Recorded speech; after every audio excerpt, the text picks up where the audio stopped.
Bismillahirrahmanirrahim. Assalamualaikum warahmatullahi wabarakatuh.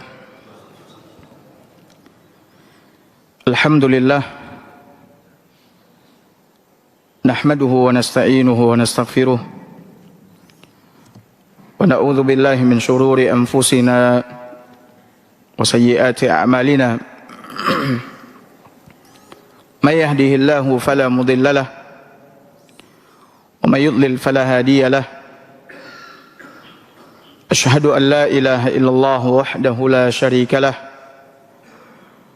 وأشهد أن محمدا عبده ورسوله أما بعد. Bapak Ibu hadirin hadirat yang semoga senantiasa dirahmati oleh Allah Azza wa Jalla, melanjutkan pelajaran kita dalam bahasan Kitabul Fadail, hadis-hadis mengenai keutamaan amalan. Kita berada pada pembahasan mengenai fadlus salawat, keutamaan salat.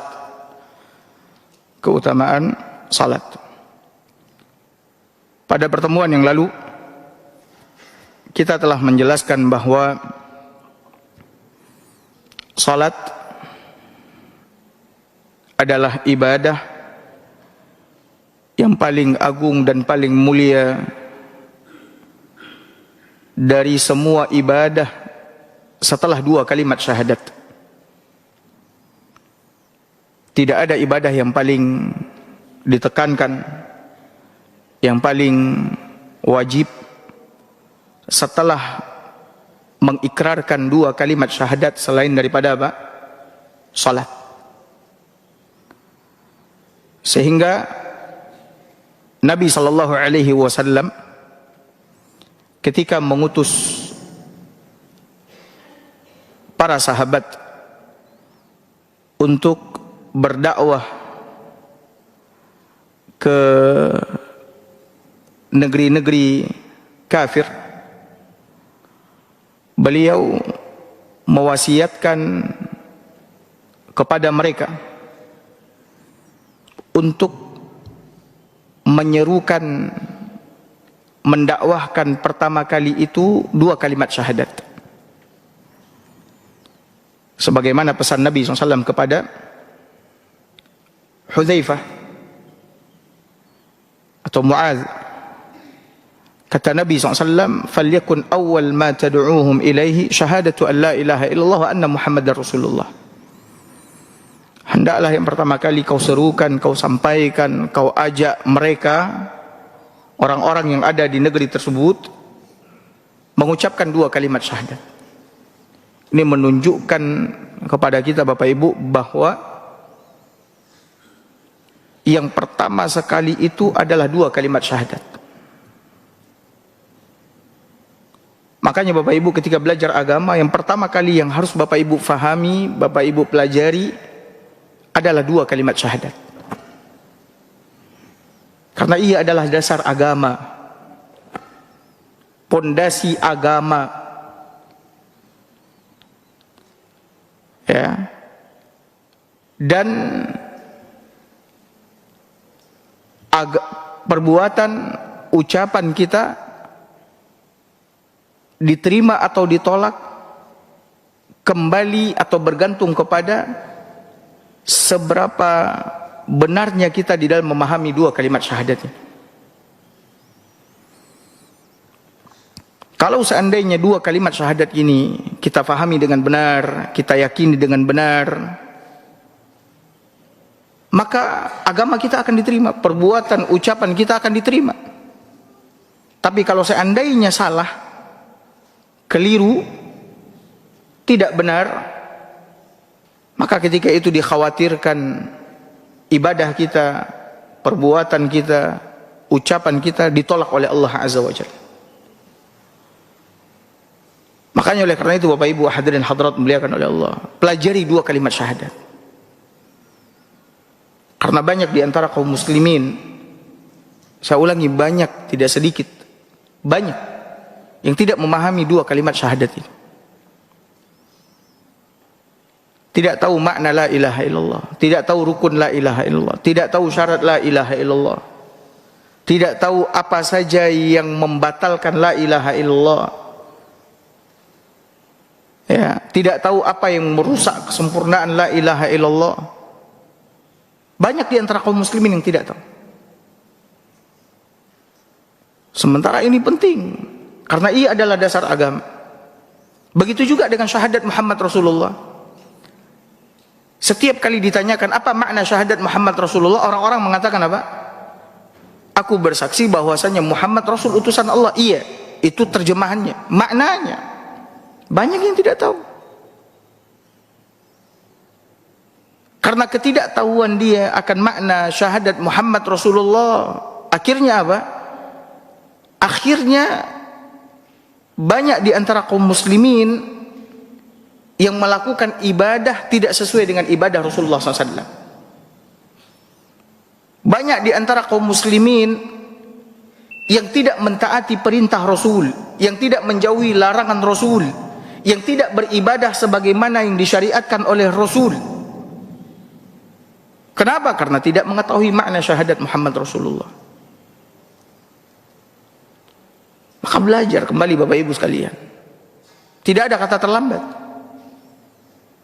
Terlambat itu ketika kita mati, baru kita katakan terlambat.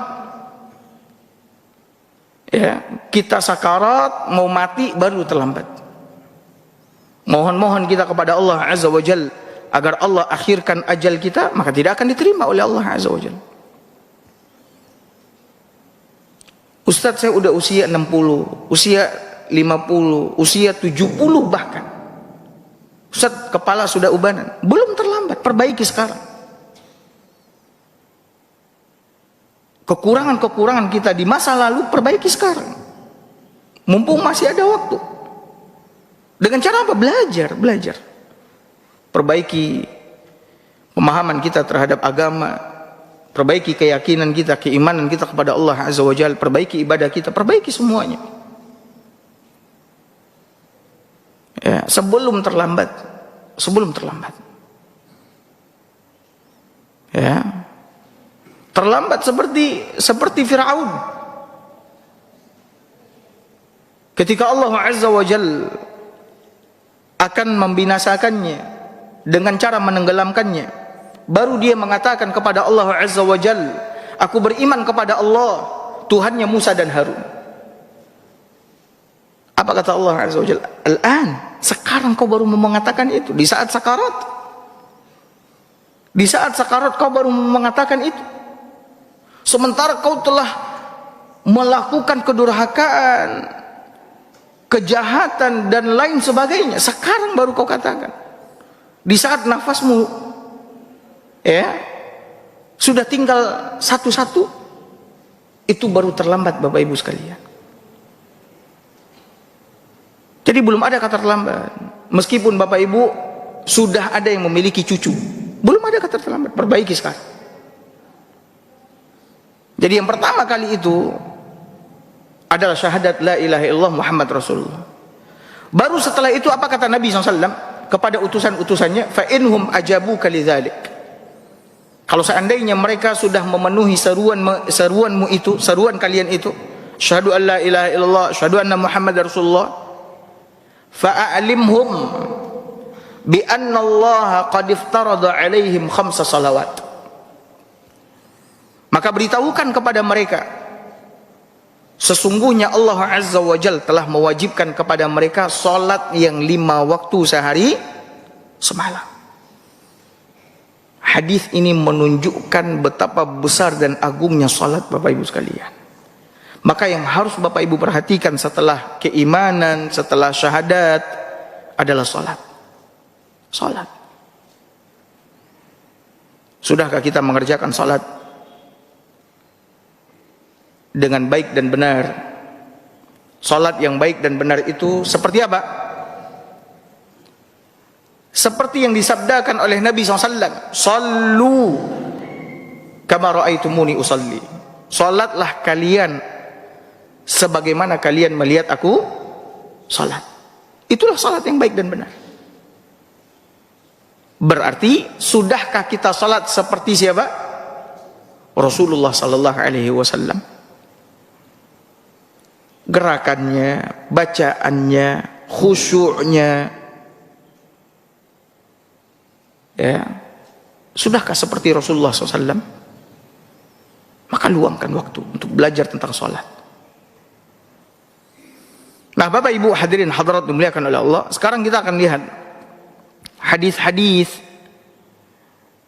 mengenai keutamaan sholat. Yang pertama, hadis yang sahih diriwayatkan oleh Al-Imam Al-Bukhari dan Muslim.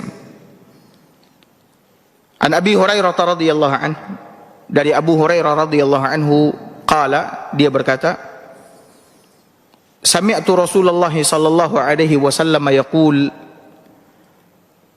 aku mendengar Rasulullah sallallahu alaihi wasallam bersabda, ara'aitum, bagaimana menurut kalian, kata Nabi, lau anna nahran bibabi ahadikum, kalau seandainya ada sungai di depan pintu rumah kalian. Kalau seandainya, kata Nabi, ada sungai di depan pintu rumah kalian, sungai yang mengalir, yaktasilu minhu kulla yawmin 5 marrat, di mana kalian mandi dari sungai itu, sungai yang mengalir depan pintu nih, depan pintu sungai mengalir. Kalian mandi di dalamnya 5 kali sehari. Mandi di sungai itu berapa kali? 5 kali sehari. Hal yabqa min daranihi syai', kata Nabi SAW, apakah masih ada daki? Daki, Bapak Ibu tahu enggak daki? Kotoran, daki yang tersisa di tubuh kalian. Mandi berapa kali? 5 kali sehari mandi. Apakah masih ada daki yang tersisa? Kotoran yang tersisa? Qalu, maka sahabat pun berkata kepada Nabi SAW, la yabqa min daranihi syai', tidak akan ada daki yang tersisa ya Rasulullah. Kalau memang seperti itu, sungai mengalir, airnya mengalir, kemudian kita mandi di dalamnya 5 kali sehari, tidak akan ada daki yang tersisa ya Rasulullah.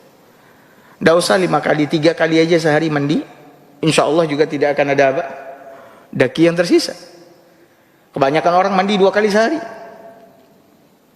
ya, ini 5 kali. Dan Anda rasa nggak ada orang yang mungkin mandi 5 kali sehari, nggak ada, kecuali sedikit sekali mungkin. Rata-rata orang mandi 2 kali, pagi sama sore. Yang mandi siang jarang, kecuali dia mau mandi gerah, ganti pakaian, ya mungkin ya, karena keringat mungkin. Ini 5 kali mandinya. Kata sahabat, nggak akan ada daki yang tersisa ya Rasulullah. Maka apa jawab Nabi SAW? Qala fadzalika mathalus salawatil khams. Maka itulah, kata Nabi, perumpamaan salat 5 waktu sehari semalam. Itulah perumpamaan salat 5 waktu sehari semalam. Yamhullahu bihinnal khataya. Dengan salat 5 waktu sehari semalam, Allah menghapuskan kesalahan-kesalahan. Dengan salat 5 waktu sehari semalam, Allah hapuskan apa? Kesalahan-kesalahan, dosa-dosa. Hadis sahih diriwayatkan oleh Imam Al-Bukhari dan Muslim.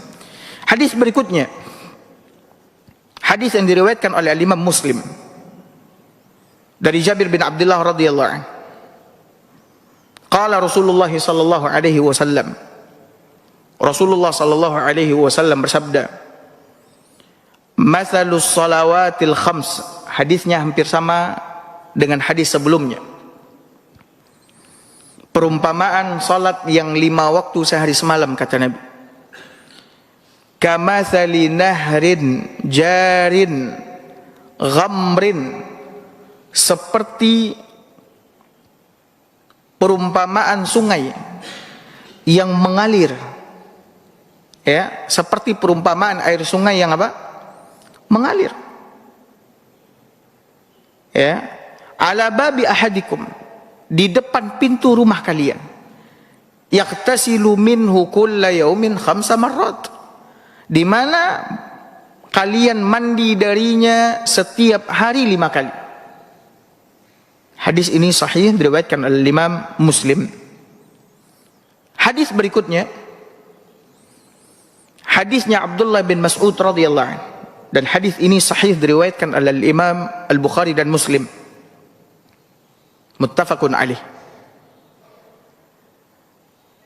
Di mana Ibn Mas'ud mengatakan anna rajulan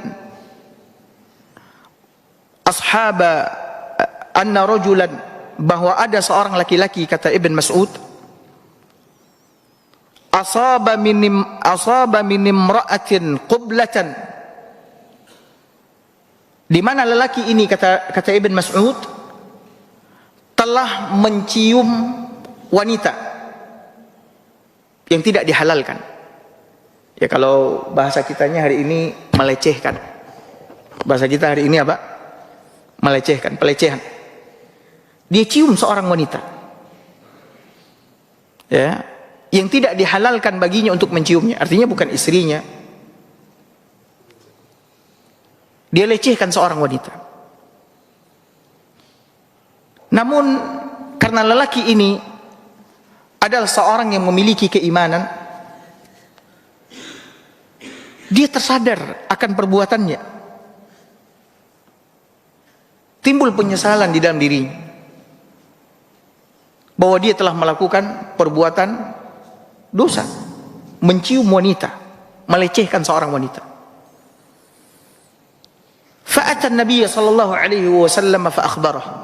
Maka dia datang kepada Nabi SAW, lalu dia sampaikan, ya Rasulullah, ana tersilap ya Rasulullah, mencium seorang wanita, melecehkan seorang wanita. Maka apa yang harus ana lakukan ya Rasulullah untuk menebus ini? Ana telah berbuat jahat. Maka Nabi SAW diam. Nabi tidak tahu, karena Allah Subhanahu wa ta'ala tidak menurunkan apa? Keterangan mengenai perbuatan ini, hukumannya apa? Hadnya, sanksinya menurut agama apa? Kalau berzina ada hadnya atau tidak? Sanksi agamanya ada atau tidak? Ada. Kalau seandainya dia berzina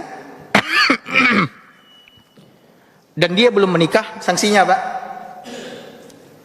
Orang bujang, atau ya lelaki wanita bujang belum menikah, mereka berzina, sanksinya apa?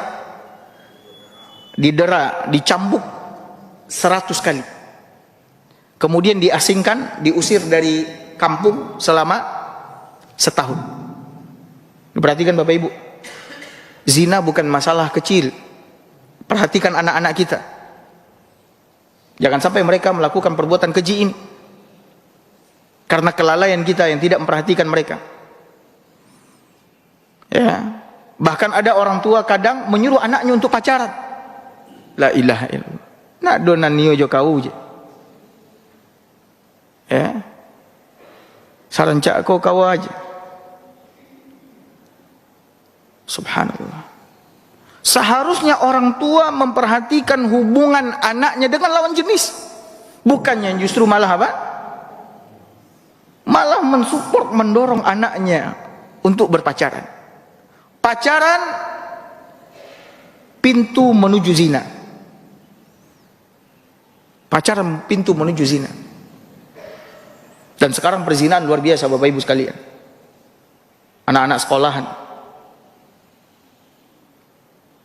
Ya, anak-anak sekolahan.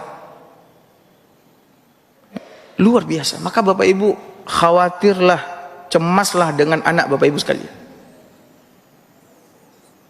Dan sekarang yang kita khawatirkan bukan laki perempuan saja. Sekarang laki sama siapa?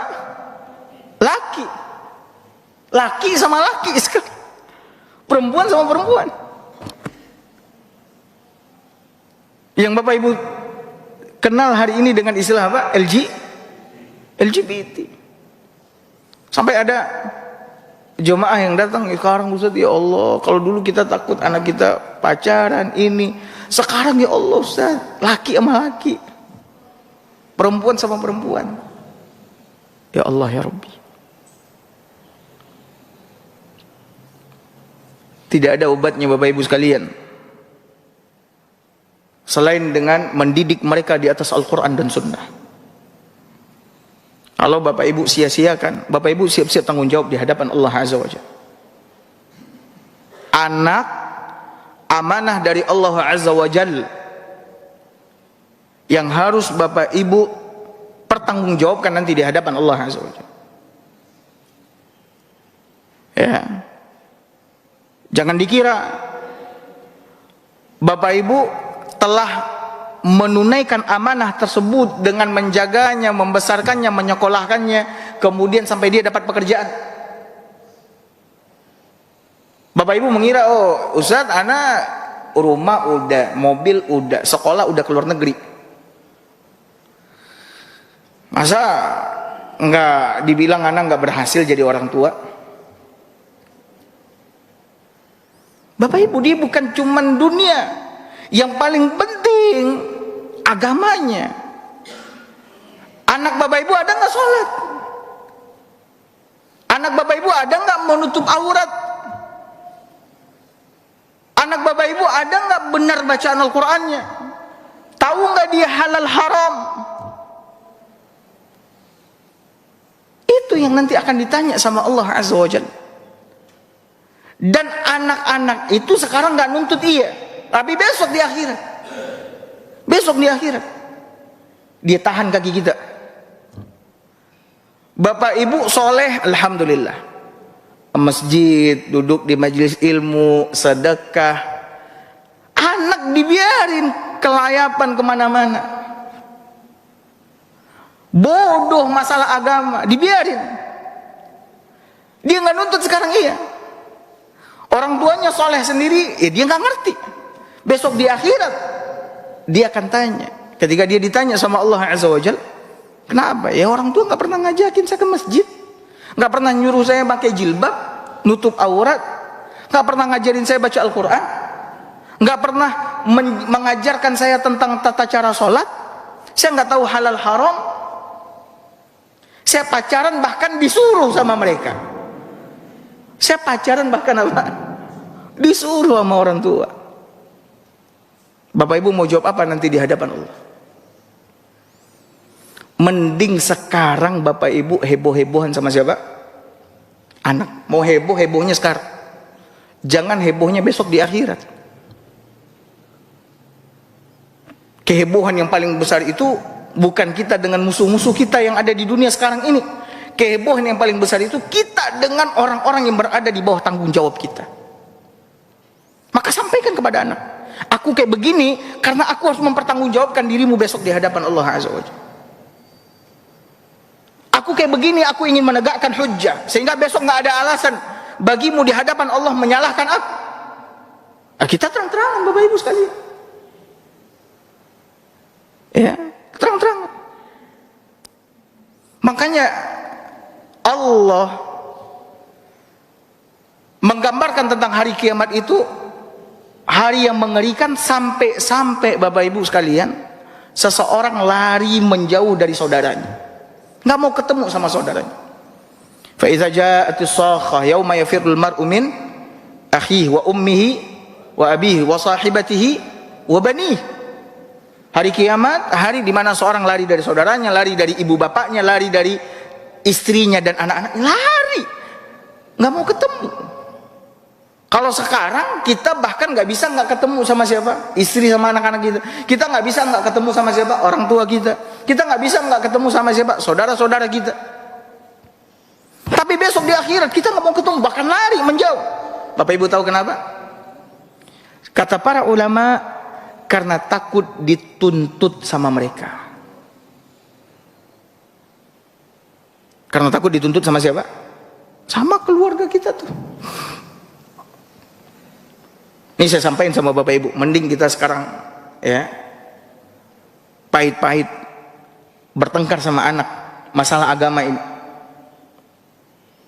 sebelum terlambat. Nah, sahabat ini dia telah melecehkan seorang wanita dengan menciumnya. Ini perhatikan Bapak Ibu. Berarti ini adalah perbuatan apa? Dosa. Berarti mencium saja yang dilarang, Ustaz. Kalau pegang-pegangan bau, Ustaz. Pegang-pegangan bau, Bapak Ibu. Pegang-pegangan sama. Nabi mengatakan apa? Di dalam hadis Nabi SAW mengatakan, ya, sungguh kepalaku, kata Nabi, kepalaku nih ditusuk pakai besi lebih aku sukai daripada tanganku memegang wanita yang tidak apa? Yang tidak mahram.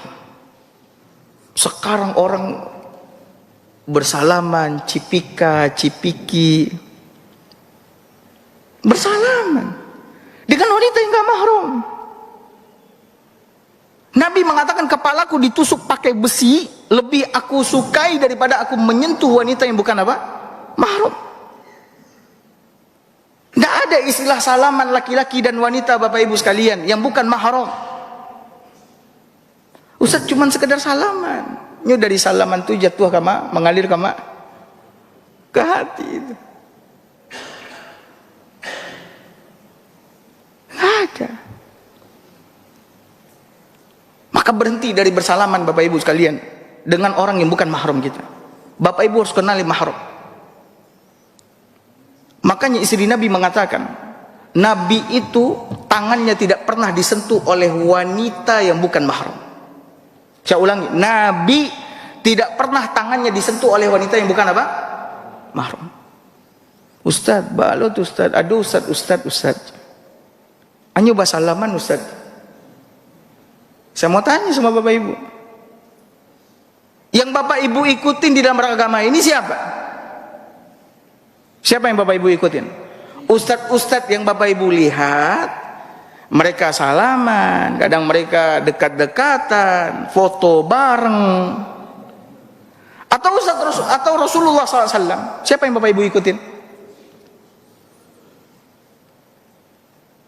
Yang kita ikutin di dalam beragama Rasulullah, itulah konsekuensi syahadat Muhammad Rasulullah. Itu yang tadi saya sampaikan sama Bapak Ibu sekalian. Karena ketidakfahaman kita akan syahadat Muhammad Rasulullah. Apa sih konsekuensinya? Maknanya apa? Lawannya apa? Akhirnya kita melakukan hal-hal yang menyimpang di dalam agama. Nggak ada Bapak Ibu sekalian. Yang kita ikutin dalam beragama Rasul. Rasul tangannya tidak pernah menyentuh wanita yang bukan mahram. Ketika kaum wanita, para sahabiyat membaiat Rasul, yang laki-laki dijabanin tangannya sama Rasul, yang laki-laki ini disalamin sama Rasul. Ketika baiat nih, janji setia dengan Rasul, akan mengikuti Rasul, beriman dengan Rasul, membela Rasul, berjuang bersama Rasul, menghidupkan agama yang dibawa oleh Rasul. Itu yang laki-laki dijabanin sama Nabi. Yang perempuan Nabi nggak pernah terima tangannya. Nabi nggak pernah terima. Kalau pakai alih bau Ustaz, dia alih tangan tuh bagi kira. Kalau sekiranya itu boleh, tentu Rasul sudah apa? Rasul sudah berikan alas. Apalagi itu untuk baiat, Bapak Ibu, baiat Rasul. Kok cuman salaman selesai kajian salam? Subhanallah. Jadi Bapak Ibu kenali mahram. Kenali mahram. Siapa saja mahram kita. Mahram itu artinya orang yang tidak boleh kita apa? Nikahi. Ya, orang yang tidak boleh kita nikahi. Siapa saja. Selain daripada mahram kita, tidak boleh kita apa? Berdua-duaan dengannya, bersentuhan dengannya, nggak boleh. Nah, sahabat ini dia telah melecehkan seorang wanita. Lalu dia datang kepada Nabi, Nabi diam karena hadnya nggak ada. Kalau tadi zina, saya katakan kalau dia belum menikah dirajam, belum menikah didera 100 kali, dicambuk 100 kali, diasingkan setahun. Kalau dia sudah menikah apa? Dirajam sampai mati. Dirajam sampai mati. Jadi badannya separuh ditimbun nih, kemudian dilemparin batu sampai dia mati. Ya. Nah, kalau yang menyentuh, melecehkan seperti ini nggak ada. Itu dikembalikan kepada apa? Penguasa hukum setempat. Tapi kalau dia bertaubat, dia sadar, nah seperti yang dilakukan oleh sahabat ini, maka dia dibiarkan, dilepaskan. Ketika Nabi diam, turun firman Allah Subhanahu wa taala. Surat Hud ayat 114. Allah Azza wa Jalla mengatakan, wa aqimis salata tarafayin nahari wa zulufa minal lail. Dirikanlah salat, kata Allah Azza wa Jalla, di kedua sisi siang dan tengah malam. Ya, dirikan salat. Mulai dari subuh, zuhur sampai tengah malam, yaitu salat Isya. Innal hasanat yudhibna sayyi'at. Kata Allah Azza wa Jalla, sesungguhnya kebaikan-kebaikan itu menghilangkan, menghapuskan kesalahan-kesalahan. Maka lelaki ini berkata, Nabi bacakan ayat itu, disuruh mendirikan salat yang 5 waktu sehari semalam, sesungguhnya kebaikan-kebaikan akan menghapuskan apa? Kesalahan-kesalahan. Salat, saya mau tanya, salat kebaikan atau tidak? Kebaikan. Maka kalau kau mengerjakan salat, keburukan-keburukan tadi akan dihapuskan oleh Allah Azza wa Jalla.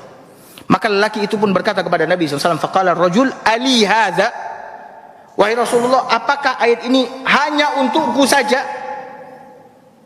yang telah melakukan kesalahan, melakukan dosa, lalu mendirikan salat, Allah hapuskan kesalahan-kesalahan itu? Qala, lalu Nabi SAW bersabda, li jami'i ummati kullahum, ini semua berlaku untuk umatku semua. Li jami'i ummati kullihim, ini untuk semua umatku, katanya. Jadi Bapak Ibu, ini hampir sama maknanya dengan sebelumnya. Ketika kita mengerjakan sholat, maka kesalahan-kesalahan kita akan apa? Dihapuskan oleh Allah Azza wa Jalla. Kemudian hadis berikutnya, hadis yang diriwayatkan oleh Imam Muslim dari hadisnya Abu Hurairah radhiyallahu anhu. Anna Rasulullah sallallahu alaihi wasallam qala, bahwa Rasulullah sallallahu alaihi wasallam bersabda, as-salawatul khams, kata Nabi, salat yang 5 waktu. Salat yang 5 waktu. Yang 5 waktu mana? Zuhur, asar, maghrib, isya, subuh. Wal jum'atu ilal jum'ah, Jumat ke Jumat. Salat yang 5 waktu, Jumat ke Jumat, kata Nabi. Kafaratun lima bainahun, menjadi kafarat, pelebur, penghapus dosa yang ada di antara keduanya. Menjadi pelebur, penghapus dosa yang ada di antara apa? Keduanya. Gini Bapak Ibu, ini tadi kan kita mengerjakan salat apa ini? Subuh ya. Nanti ketika kita mengerjakan salat zuhur, dosa antara salat subuh dengan zuhur dihapuskan, digugurkan oleh Allah Azza wa Jalla. Habis itu kita mengerjakan salat apa? Asar. Dosa antara zuhur ke asar dihapuskan, digugurkan oleh Allah. Habis itu maghrib sama, antara itu dihapuskan. Isya antara itu dihapuskan. Subuh antara itu dihapuskan. Ya Allah ya Rabbi. Jadi salat ini Bapak Ibu hadirin hadirat dimuliakan oleh Allah, rahmah bagi orang yang tahu, kasih sayang Allah, anugerah Allah. Begitu juga Jumat ke Jumat.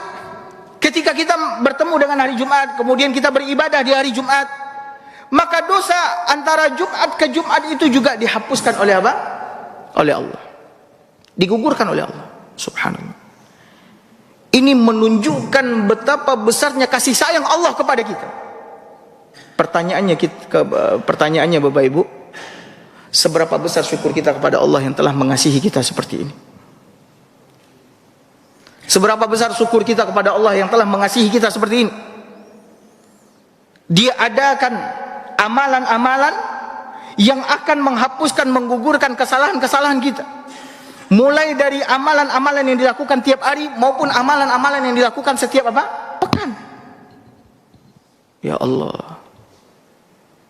Adakah kita senang? Adakah kita bersyukur? Kata Nabi, kafaratun lima bainahum. Ini akan menghapuskan, menggugurkan dosa yang ada di antara keduanya. Malam tughsyal kabair. Syaratnya satu. Selama dia tidak mengerjakan dosa besar. Selama dia tidak mengerjakan dosa besar, maka Bapak Ibu hadirin hadirat yang dimuliakan oleh Allah, yang tadi dosa-dosanya yang kecil akan dihapuskan oleh Allah Azza wa Jalla. Digugurkan oleh Allah dengan salatnya, dengan jumatannya dan seterusnya. Hadis ini sahih, diriwayatkan oleh Imam Muslim. Kemudian hadis berikutnya, hadis yang diriwayatkan oleh Imam Muslim juga, dari Utsman bin Affan radhiyallahu anhu. Dia berkata, sami'tu Rasulullah sallallahu alaihi wasallam yaqul, aku mendengar Rasulullah sallallahu alaihi wasallam bersabda, ma min imri'in muslimin tahduru salatun maktubatun. Tidak ada seorang pun muslim yang bertemu dengan waktu salat yang wajib, mendapati waktu salat yang wajib, fayuhsinu wudu'aha, ketika waktu salat masuk dia temukan, dia baguskan wudunya, dia ambil wudu, dia baguskan wudunya. Makna dia baguskan wudunya apa Bapak Ibu sekalian? Ini Bapak Ibu harus tahu makna membaguskan wudu. Maknanya dia kerjakan semua rukun wajib sunnah wudu. Ini makna membaguskan wudu. Kita udah bahas ini di pertemuan kita mengenai fadlul wudu, keutamaan berwudu. Maka Bapak Ibu belajar, dan kita udah menyelesaikan pembahasan tentang wudu di masjid ini. Baguskan wudu. Lalu kata Nabi SAW, dia baguskan pula wa khusyu'aha wa ruku'aha. Dia baguskan kekhusyuannya di dalam salat, rukuknya di dalam salat. Artinya salat indah asal-asalan, indah asal salat.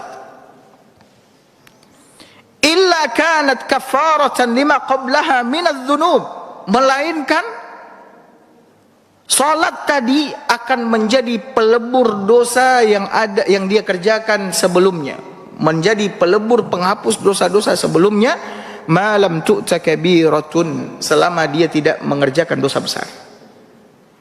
Dan itu kata Nabi SAW, wa dzalika ad-dahr kullah, dan itu berlaku sampai hari kiamat selama-lamanya. Hadis ini sahih, diriwayatkan oleh Imam Muslim.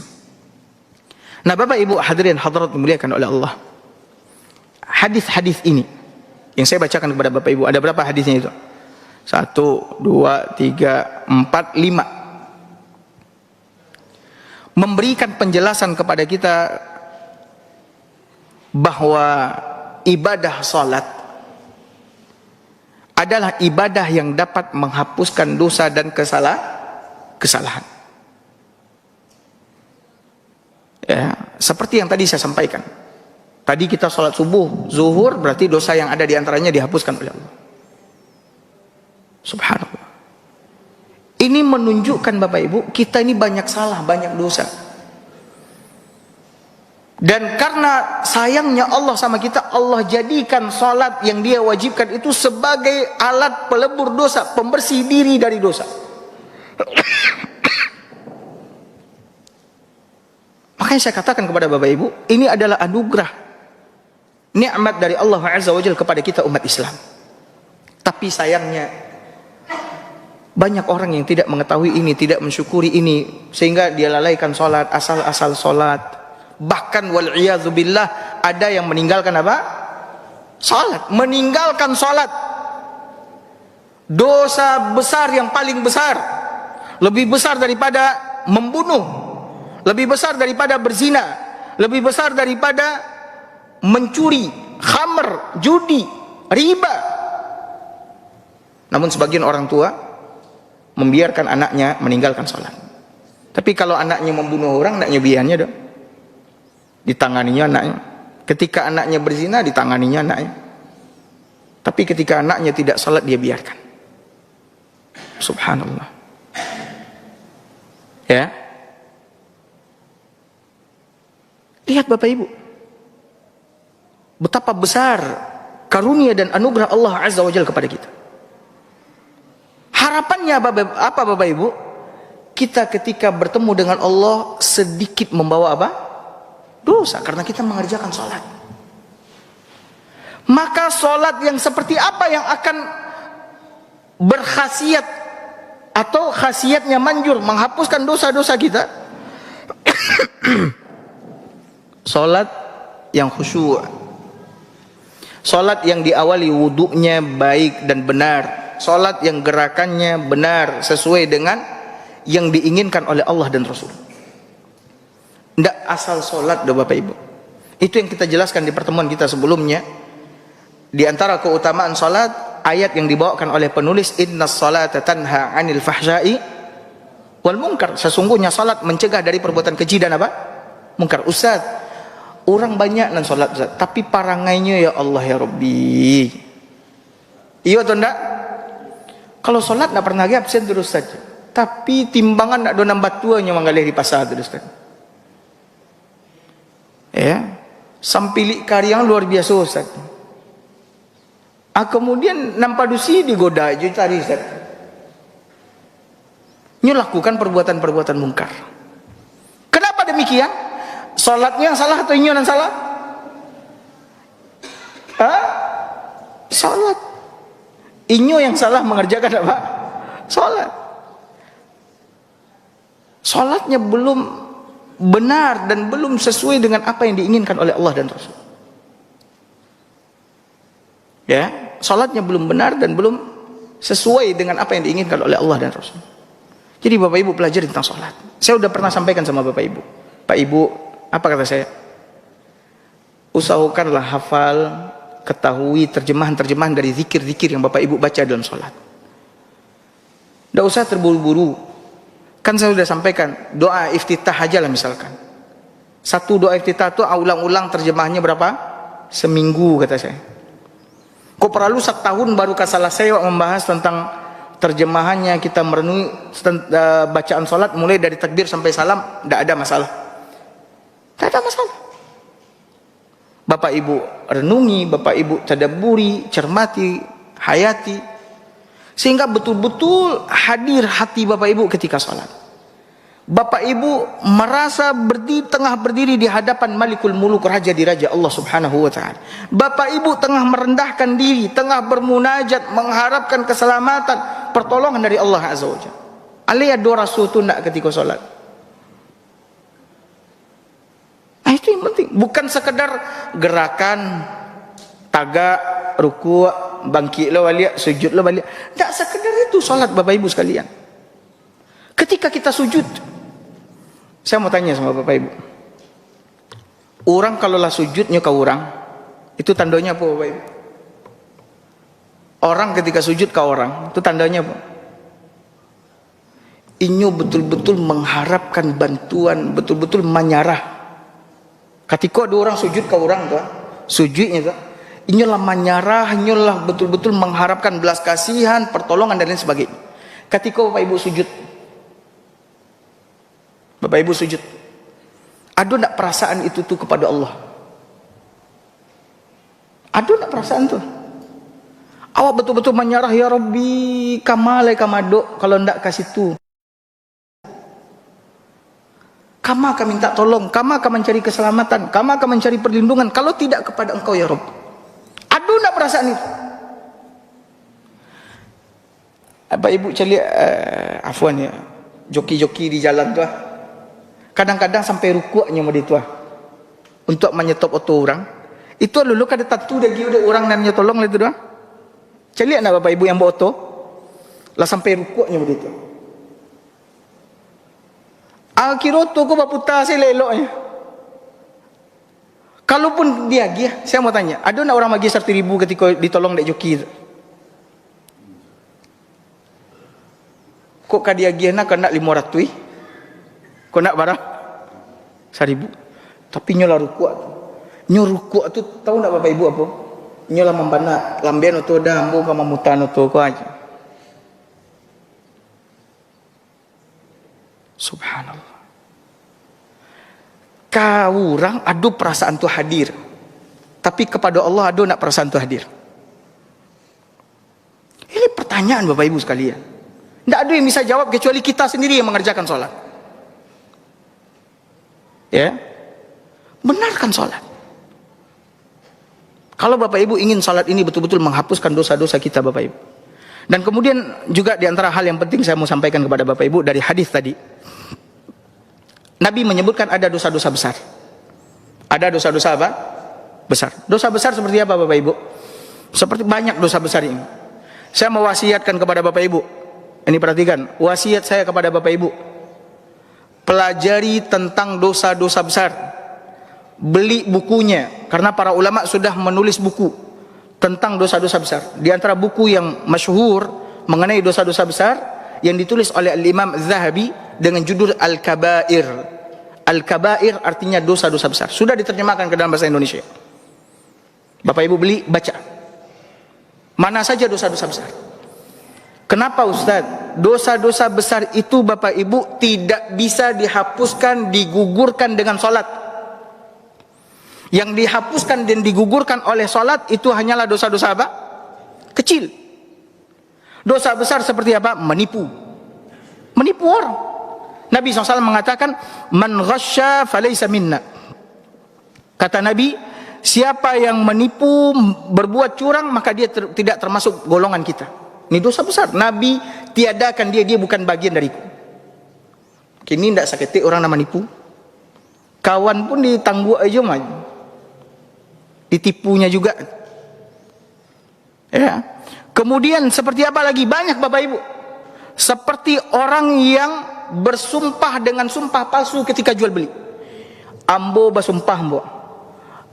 Pailah kalilang-kalilang di toko nanado di pasar ko kok dapet namo de ko hebat mah. Padahal banyak. Kok lagi sinyal nampak kamu. Padahal banyak. Tapi nyela bersumpah demi Allah. Ya. Carilah. Ambo nak akan jual ko nak akan dapet ko dah. Iko ko barang langka aja. Kira banyak. Ini dosa besar atau tidak? Dosa besar.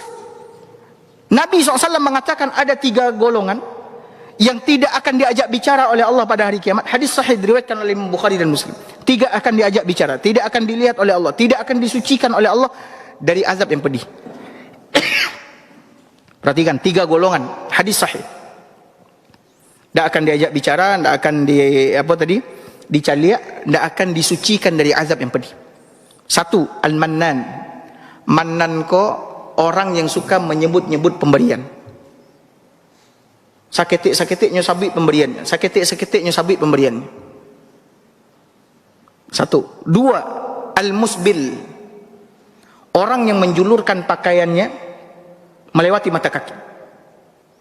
3, al-munfiku sil'atahu bil halafil kadhib. Orang yang menjual barang dagangannya dengan sumpah palsu. Ini termasuk dosa besar.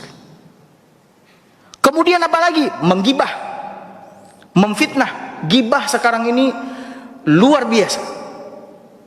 Dan gibah ini dosanya bertingkat-tingkat Bapak Ibu. Kalau yang dia gibahi orang besar, ulama yang dia gibahi, ustadz yang dia gibahi, saya mau tanya, samakah gibah dosa orang yang menggibah ulama, ustadz dengan menggibah orang biasa? Tidak berbeda. Karena mudarat yang ditimbulkan lebih besar ketika dia menggibah para ulama, menggibah para ustadz ketimbang dia menggibah orang biasa. Termasuk menggibah para umara, para pemimpin. Digibah. Berhenti dari gibah Bapak Ibu. Walaupun kadang-kadang itulah kekhilafan kita, kita berdoa kepada Allah, minta ampun sama Allah Azza wa Jalla. Ya. Kemudian seperti apa lagi? Banyak Bapak Ibu dosa-dosa besar yang banyak orang-orang lakukan hari ini. Seperti apa? Meninggalkan salat, seperti judi, seperti riba, khamar, Ini semua dosa-dosa besar. Nah, untuk dosa-dosa besar ini tidak akan diampuni oleh Allah kecuali dengan apa? Taubat nasuha. 3 syarat taubat nasuha, Bapak Ibu. Ingat, hafalkan baik-baik. Pertama, tinggalkan dosa. 2, sesali dosa.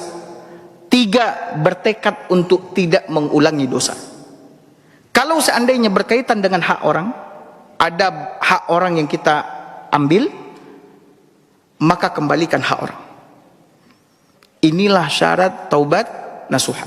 Jadi dosa itu secara umum terbagi kepada 2, ada dosa kecil, ada dosa apa? Besar. Yang dihapuskan oleh salat adalah dosa kecil. Adapun dosa besar tidak akan dihapuskan oleh salat, kan tapi dihapuskan dengan apa? Melakukan taubat nasuha. Baik, mungkin pagi ini cukup sampai di sini kajian kita. Semoga bermanfaat. InsyaAllah di pertemuan berikutnya kita akan membahas tentang keutamaan salat subuh dan salat asar. Barakallahu fikum. Sallallahu ala nabiyina Muhammad wa ala alihi wa sahbihi wa sallam. Assalamualaikum warahmatullahi wabarakatuh.